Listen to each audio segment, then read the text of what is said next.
She's photographed consoling the families of deceased soldiers, the pictures posted on the president's Facebook page. She visits victims of the war her husband fights so ruthlessly. In a glowing profile, Vogue magazine called her a rose in the desert, then abruptly pulled the piece off the web. These are the contradictions of Asma Al-Assad, married for about a dozen years to Syria's embattled dictator.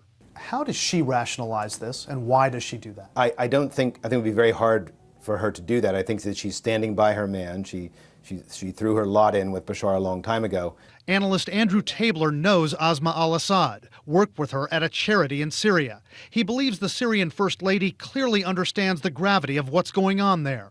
In an interview with CNN 2 years before the Syrian uprising started, Asma Al-Assad spoke about the condition of Palestinians in Gaza. Think about when you put your children to bed at night. This is something I think about on a daily basis. You put your children to bed at night and you expect to see them in the morning. That's a luxury that people in Gaza just do not have. So what would it be like for you living under those circumstances? Before Syrian children found themselves under those circumstances, Asma Al-Assad was all about helping them. She established charities, worked on literacy programs. Since the war started, she's not been seen as much in public. How much influence does she have over him? I think she has some influence in terms of pointing out some of the basic problems in the country, and particularly these issues about reform. But politically, she's not accepted by the Alawites around the regime's core. Asma Al-Assad is Sunni, the daughter of a Syrian cardiologist. Born in London and raised in this home, educated at the best schools in England, her trajectory was impressive. She worked for 2 investment banks after graduating, closed some lucrative deals. But since marrying Bashar al-Assad, her knack for showing her sense of style has led to some brushback. Last year, some private hacked emails between the Assads and their inner circle were released and obtained by CNN, The Guardian, and other outlets. The emails revealed that at one point, as her country was being torn apart by civil war, Asma Al-Assad ordered $16,000 worth of candlesticks, tables, and chandeliers from Paris.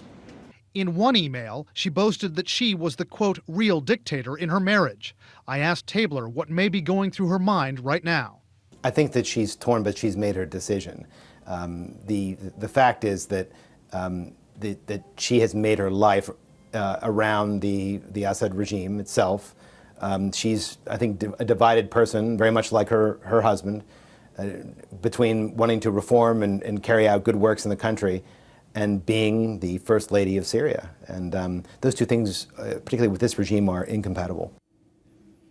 There's been speculation since the war started that Asma Al-Assad might at some point leave Syria.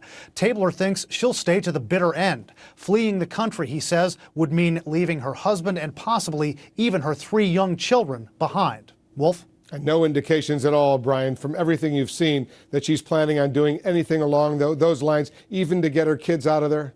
No indication. I mean, earlier in the war, there was some speculation that maybe she had already left, that maybe he had sent her abroad, at least temporarily. But it does not appear that has happened or will happen anytime soon, Wolf. Brian Todd reporting for us. Thanks very much.